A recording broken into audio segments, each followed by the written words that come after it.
the master isn't necessarily who we are supposed to be. Mm-hmm. You know? Right. The master is can be many things as we read through this. Yes. I think one of the things the master is like the circle that we all create together. Yes. I mean, I don't know, rereading it that way, it's really interesting. Therefore, the circle acts without doing anything and teaches without saying anything. The container is now open. All right, guys, so right now I'm talking to you from my new office as we're getting the headquarters of the Container International Enterprises reset up here in our new location. We are going to give you another preview of our Patreon series, The Way That Can Be Told. We showed you chapter 1 a couple weeks ago, and now we're going to show you chapter 2. So buckle up, and if you really like what you hear, then go to patreon.com/thecontainer, become a patron, and get all of the episodes in the series.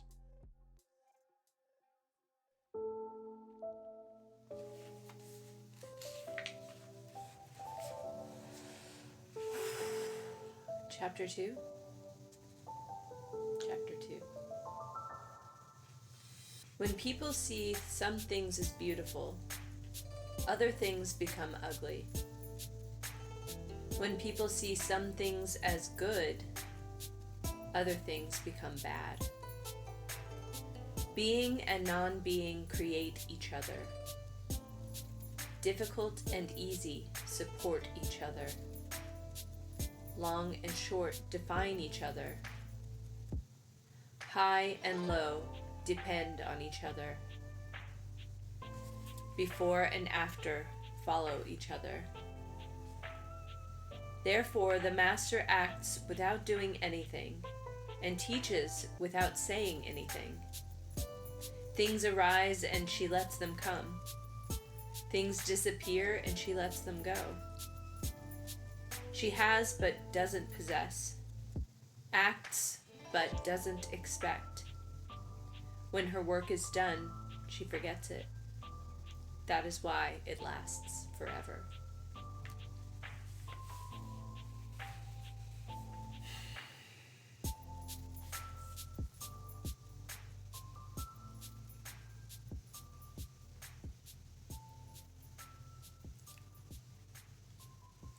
I feel like the last line has a real severity to it.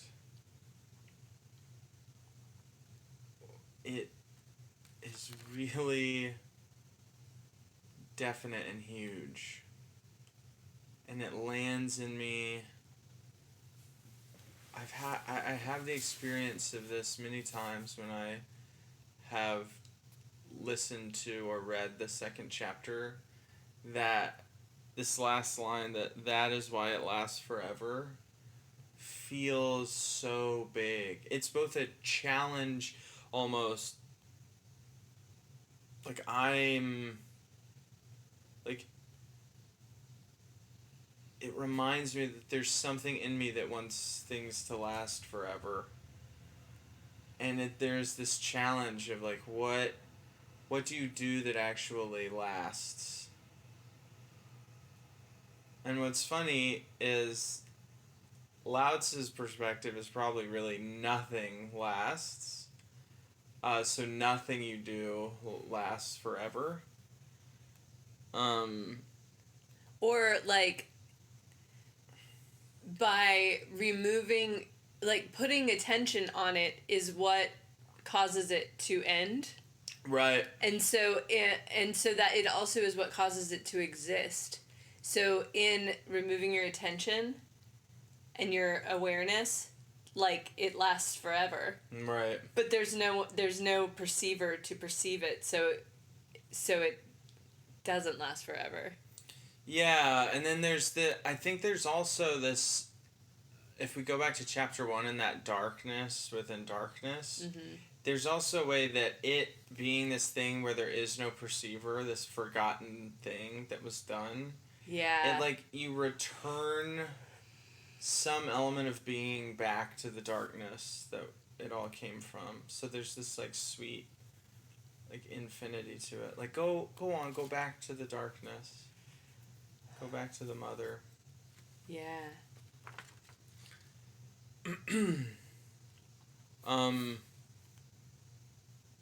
So the chapter begins with, when people see some things as beautiful, other things become ugly. And that reminded me of something that is a real big part of our practice community, which is the noticing game. As we play it, like I realized that there's another game called the noticing game that's popular in authentic relating communities. But in our noticing game, we build up layer by layer. Each round, you add a new layer of reality that you're making observations about. And the first one, or the second one, is just value neutral observations. So I might say, just for the listeners' benefit, like, Sai, I noticed that you're wearing this red jumper. And that's a value neutral observation. I could have said, Sai, I noticed you're wearing this really beautiful red jumper. And that seems innocent, saying that, what someone's wearing is beautiful. And in practice, we draw away those values to make cleaner, crisper observations. For the noticing game, it's so that you kind of are. It's part of the yoga of really getting down to what you're actually noticing. Mm-hmm. But I think that it gives us insight into better circling. Better circling is often very value neutral. It's kind of part of owned language, I think, is being more value neutral.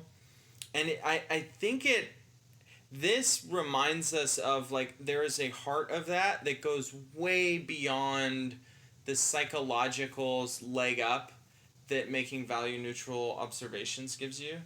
So, like, there's this psychological thing of like, I'm not wanting to just, like, place value on this outfit I see. The first step I need to do is, what's the observation, and then I can come in later and say, oh, and I noticed what's arising with this is like this appreciation or whatever. And that is part of the magic of just going slow and being more mindful of the pieces of your experience. But I think there's something much deeper. There's a spiritual depth to it that as soon as I call your jumper beautiful, I'm calling other things ugly. Mm-hmm. There is this way that as soon as we start bringing those values into it, we actually, like, we start taking away from our own ability to truly understand the world or to truly see it.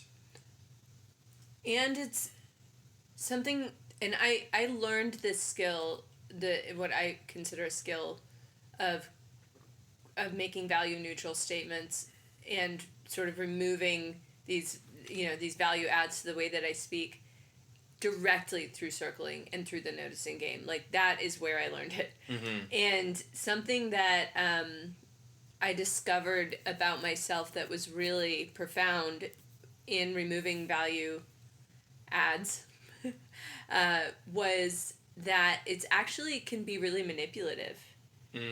Like, using value in your language when you're valuing, like, if you say, oh, I have something to tell you, versus I have something really awesome to tell you. Yeah.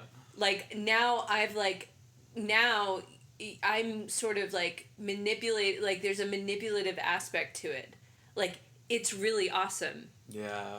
And now you have to think that it's awesome, or else, like, you're gonna change the vibe here. Right. And so I'm, like, preparing to deliver this information to you that now I've, like, infused with a way that I want for you to receive it. Mm-hmm. That isn't necessarily a fair way to deliver information.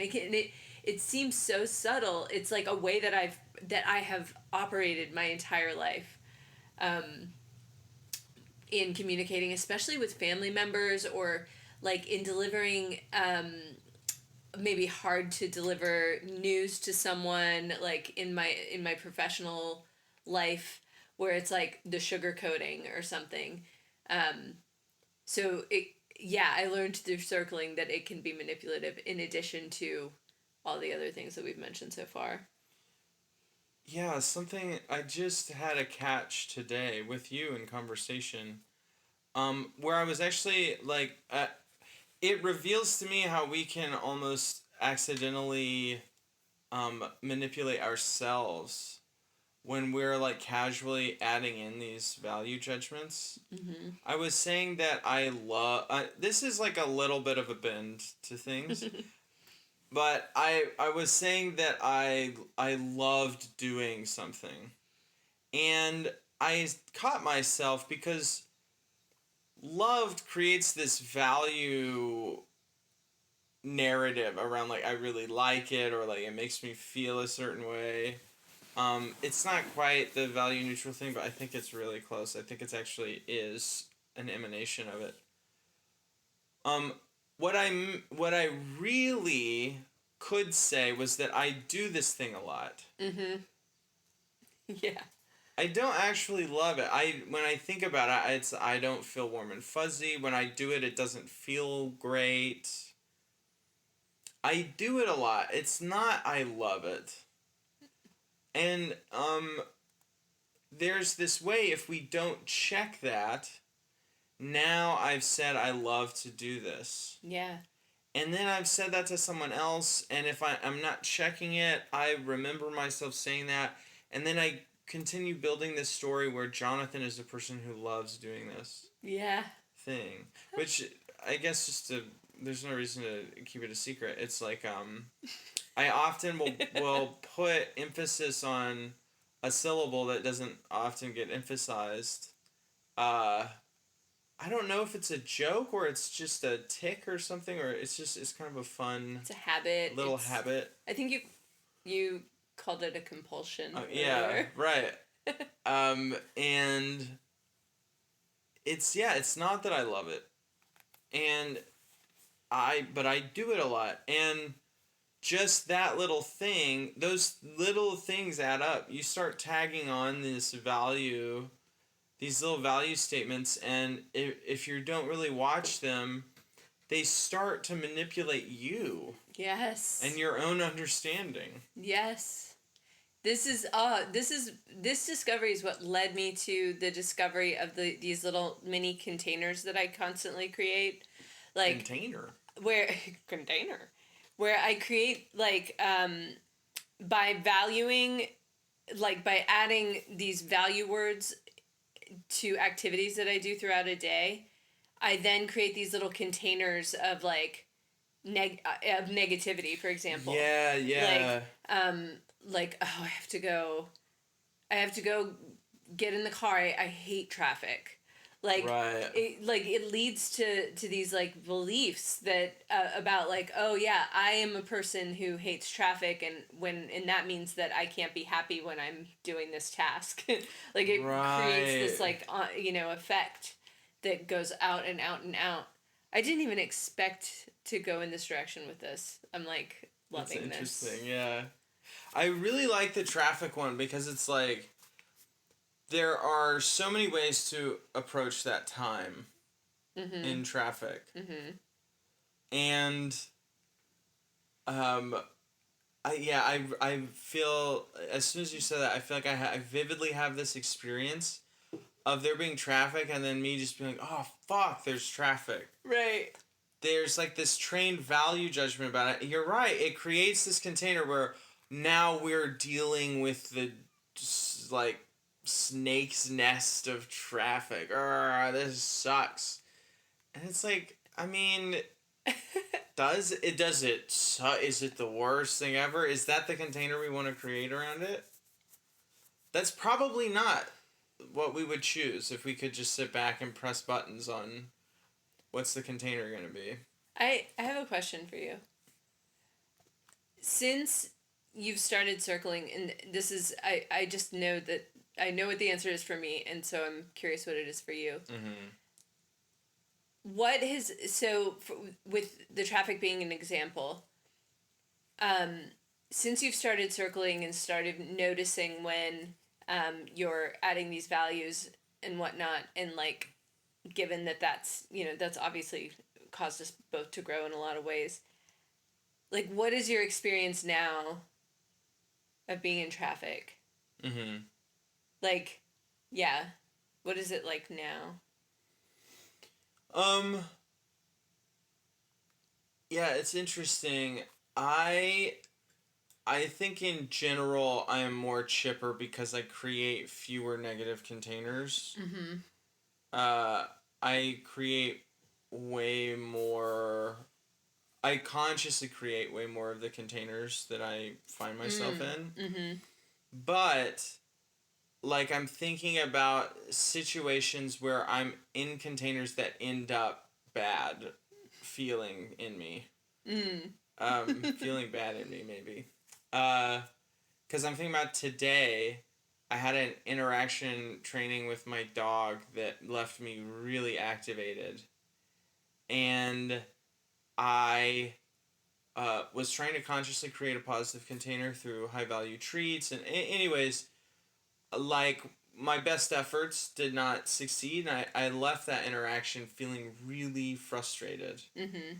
And that had me, like, I just was noticing myself in a really bad container. Right. Everything that was coming in, I was mad about everything. And so, I think something that circling and like the path in general and the range of practices we do, I think what it allowed me to do, although circling first and foremost, is it gives me the chance I can just circle it. The Right. first thing, I mean, one of the first things I did was I told you. Mm-hmm. I was able to just be like, wow, I'm really activated. I'm like, this is my state. Rather than being like, fuck, dinner's not ready, Right. It's like, hey, heads up, I'm like activated right now. Yeah. And I'm going to be, know, uh, living from that truth for a while. Yeah, and then making choices about that Mm-hmm. or from there. I don't know. I feel like that really went away. A And little. I mean, it's. kind of, yeah. I want to return to the.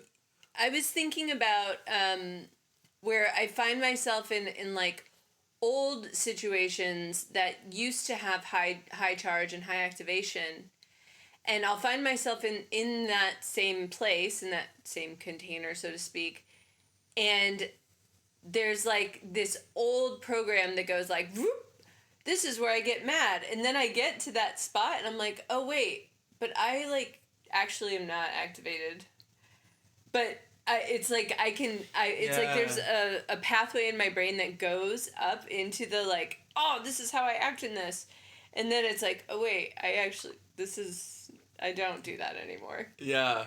And then move on with my day. Yeah. So you were kind of telling the opposite way around, like the other direction. Mm-hmm. But yeah, where I'll remember like, oh yeah, I don't do this anymore. But it was such a practiced behavior. Yeah. That I do it, and then I'm like, this feels all wrong, and then Totally. yeah. Man, I love that those little moments where you encounter previous versions of yourself, like Yes. previous programs. Yes. And it starts running and you're like, whoa, this is way out of date. Like, press pause. We've gotta, we need to do this a different way. So the next line, Mm-hmm. we kind of expand from beautiful and ugly to when people see some things as good, other things become bad. The implications there are so juicy. One is that um, good and bad form in many ways such a foundation of how we see the entire world. This thing is good, this thing is bad. And Lao Tzu is sort of clearly pointing out that um, it's sort of this trick of the mind of duality. Once you enter into duality, you might enter into it in some what you think of as this positive mood. Hey, you're good. As soon as you call somebody good, you're calling somebody bad. Somebody in the world is bad now. Yeah. And it's like it can feel really wonderful to be calling something good, but that is the pathway to things being bad. Yes. Actually. And that is like really worth sitting with, I think.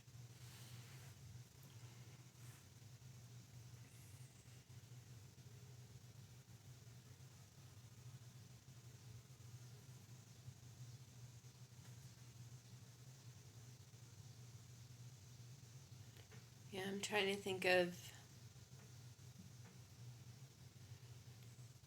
um, the way that correlates to like examples from circling. Mhm. I mean, I think it maybe one is like the pursuit of the good circle, you know, or like the experience, like we have these like intense experiences in a circle, and then now those are the good ones. Right. Oh And my so god. that means like yeah. that when nothing happens in a circle, that now that's bad. Right. I there's also this thing that happens in circling. I think early on, one of the things that it's really hard to get people to flip in their brain is like, like say we're in a circle and someone does something, they make some disclosure, and then I feel like annoyed, Mm-hmm. and so I disclose that. Maybe I disclose a set of physical sensations. Maybe I just like summarize and say, I notice I'm feeling annoyed. Mm-hmm. Um, Something like that. Some kind of little potentially spiky disclosure, and the other person, especially when they haven't quite flipped this switch yet in circling, they'll be like, they'll think that a crisis has opened up. Mm-hmm. They'll be like, I must have done something bad. And they're not quite at the place where they can just circle like, oh, I am having stories coming up that I did something bad. Instead, they're like in the feeling of badness. Yes. And they're not making object of it. They're like in the feeling. And it's really hard to convince people to just let a lot of that go and just say, um, whatever comes up, is fine. That's what we're doing here. Your job isn't to not annoy me. Right. And I'm responsible for me. So, if I need anything, I'll ask. I'm just disclosing that. And I'm like, disclosing annoyance is, or can be, in my experience, this like really good exercise. This really, that's really good work sometimes. Um, yeah, so there's this way that like good and bad show up in a lot of ways in circling, as obstacles that are worth trying out. It's worth trying out setting them down. Yeah, I mean, you could even say the arc that a lot of people will go through around whether they are good or bad at circling, right? Mm-hmm. Like the rule following, or yeah, it's kind of in a similar category to what you were just describing. Yeah, I also noticed that circling was a huge part of my personal path from trying to be like a good person, Mm-hmm. which is not my aim at all anymore. That used to be how I defined my aim. Mm. I'm going to be a good person, which Mm. is so deadly. That is the deadliest game you can play. Um, because what it means is that if you want to be a good person, then yeah, you have a lot of these repressed parts that are now bad, Mm-hmm. and your goodness is like this moving target. I don't know. There's a lot of ways. Um, Yeah, it's a funny point system that you could never quite pin down. Like, oh, I got points for being good and like a bunch of good points, and got some subtracted because I did this bad thing. right. And like, how are we valuing these? Each of these. Yeah. That's a hard game, I imagine. These games of duality you never win. So then, yeah, I mean, there's a solution, Yeah. right? The Wu Wei. The Wu Wei. So simple. Mm-hmm. It's so simple. Just do non-doing. Do non-doing. So easy. How does he put it? Or how is it put? How is it put? Yeah, he says, therefore the master acts without doing anything and teaches without saying anything. According to the Stephen Mitchell translation, that acts without doing refers to this really important, just for the listener, this important Taoist concept of the Wu Wei, which is non-doing, or Wei Wu Wei, doing non-doing. Which is, man, if you want to spend an afternoon just in a very weird headspace, look up YouTube explainers of doing non-doing. Yeah, there's this way that it is not just hard to translate, but it's kind of a brain-breaking formation. I think that's like part of what makes it good, is that it actually is kind of hard to, it's almost impossible to wrap your mind around. But then in its simplest, I mean, it's also as simple as just being receptive. Right, exactly. I mean, it could be that simple. Right.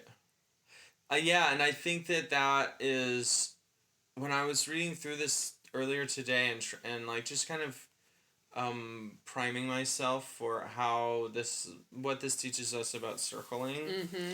I was really connecting Wu Wei, that non-doing, to welcome everything.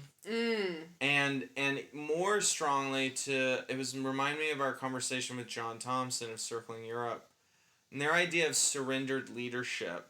And I've really, ever since that talk, I've really thought a lot about surrender, which is very close to welcome everything.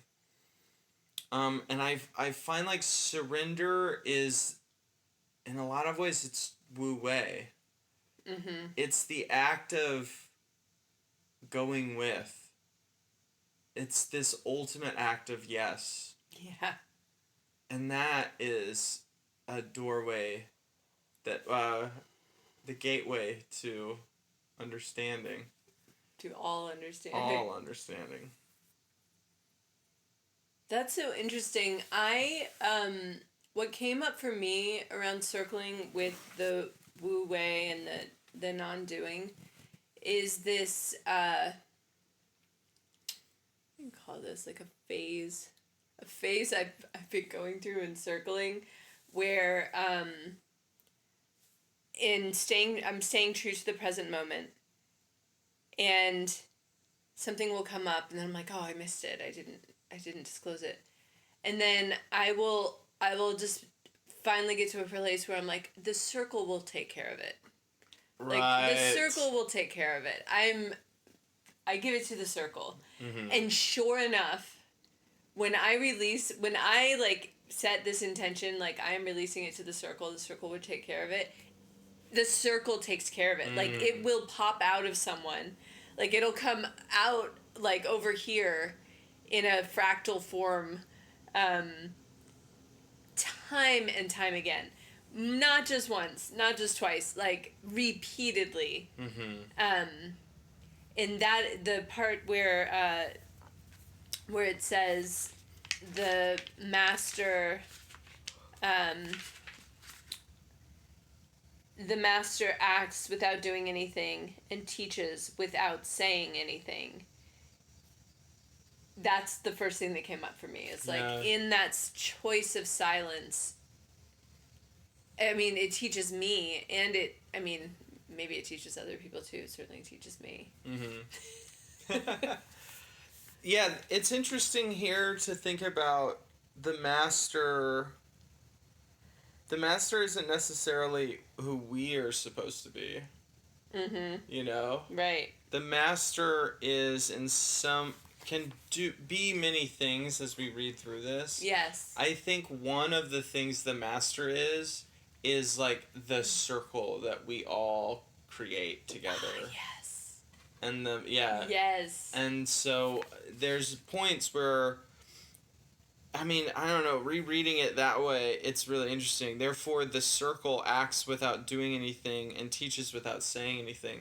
The circle is the one thing in the room that can't talk. Oh my gosh. And that doesn't make moves, but it moves everything and teaches everything. Right, and then if we say things arise and the circle lets them come, things disappear and the circle lets them go. The circle has but doesn't possess, acts but doesn't expect. When the circle's work is done, it's forgotten. That is why it lasts forever. Whoa. Dude, I love that. Like you're saying with the releasing it to the circle. Yeah. There is this magic that opens up as you're circling where like the whatever that like egregore or like angel or whatever that we're creating through the circle, there are so many times where spooky things happen that show like unseen mechanisms, and like I don't know, it's so it's easy to get very mystical and magical about it. Yeah. And I really do think that there's a way that the circle can be the master. I really do think that. So what would that be if the circle is the master? Then what would it be? What would the master be in the wild, like out in the wild? It would just be. Well, yeah. Okay. Yeah, that's a really good point. I think in some ways, the master or like the true sage that's described in the Daode Jing, it's like imagine a person who was totally aligned with the Tao, or just totally going along with the way of all things. This is like what they would do. So there's a way that they're a stand-in for the Tao. They help us see what the Tao is because we can see them. And we can kind of understand a human to some degree. Whoa. You know? Yes. So it's like this helpful metaphor or like this helpful image to wrap our minds a little bit more around the Tao. But obviously, you know, the Tao that can be told is not the eternal Tao. So,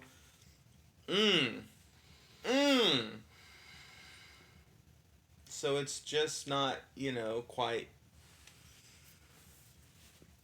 Yeah, and then there's also this world where it's like The master is just a really good role model.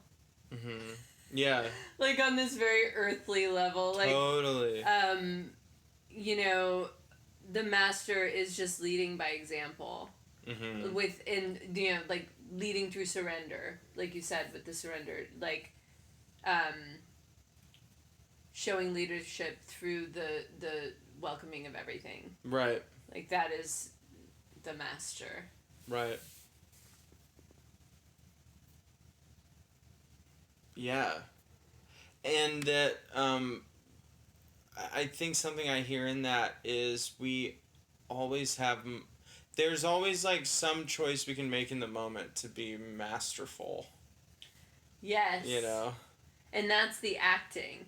Maybe that's the acting. Like that's the doing, the non-doing. Mm-hmm. Like because yeah, like there's I can almost see it visually represented in my mind, like the you start with nothing and then you add the something and then you're like now overlaying them, like an actor within that, and so like but then you have to like remove any sign that you were there. Mm-hmm. It's like a going in to come back. It's like you have to go in to come back out. Yeah, I feel like I'm getting way out there right now.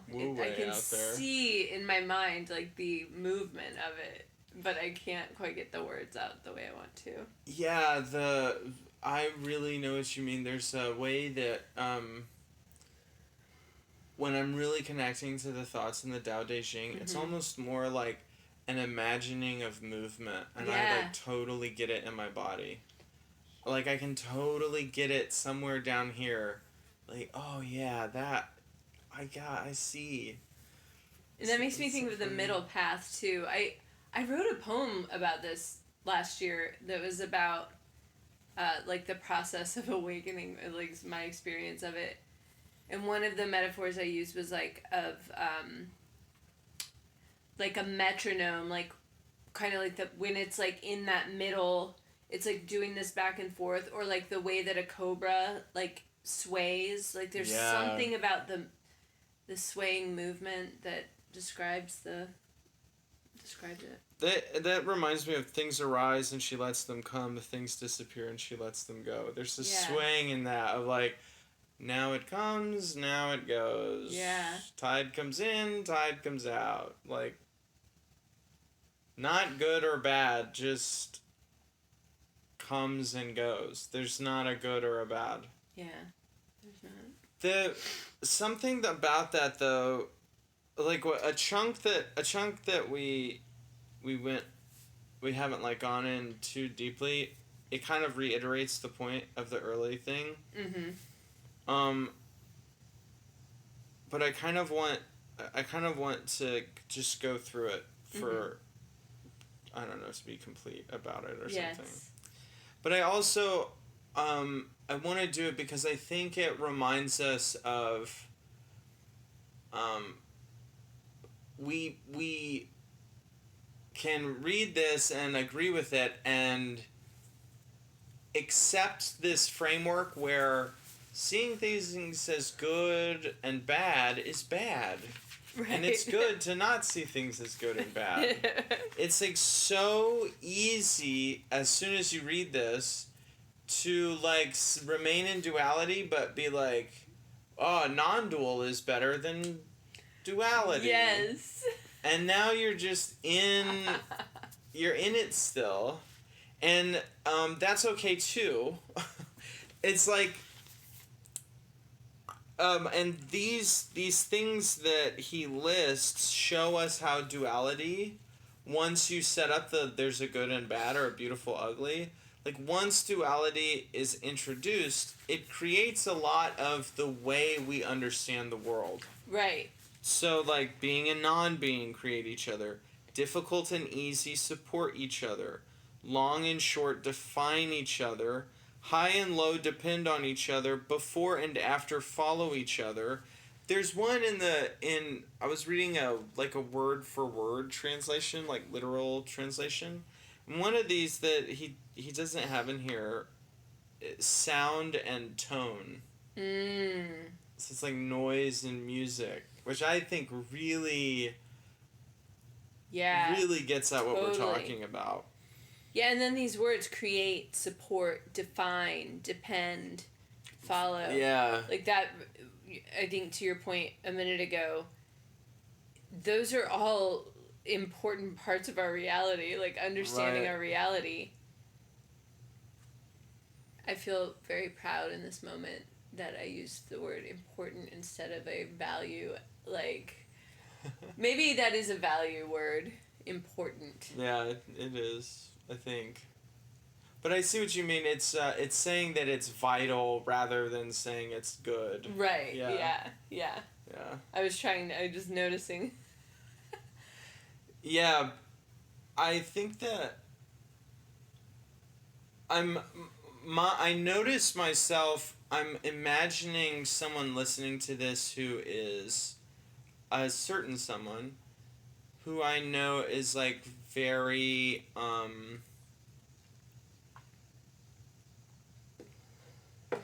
cognizant of what they perceive of as the rules, and that takes up a large part of their like perception of circling and how they're moving through the world. And it's I think that this section, it's worth realizing that when you see duality in yourself, you can make a circling move rather than trying. If you try to stamp it out, you're always going to be locked in good and bad. Like that's just the difficult part of this incarnate thing, is that it's a dual. The material is like this dual world. But you can circle yourself. You can use duality when you notice it as an invitation to circle yourself and be like, yeah, what value judgments are coming up? How do those value judgments make me feel? And in that way, this is almost this chapter is it's a blueprint for circling all the time. Right. And you can turn anything into material to circle.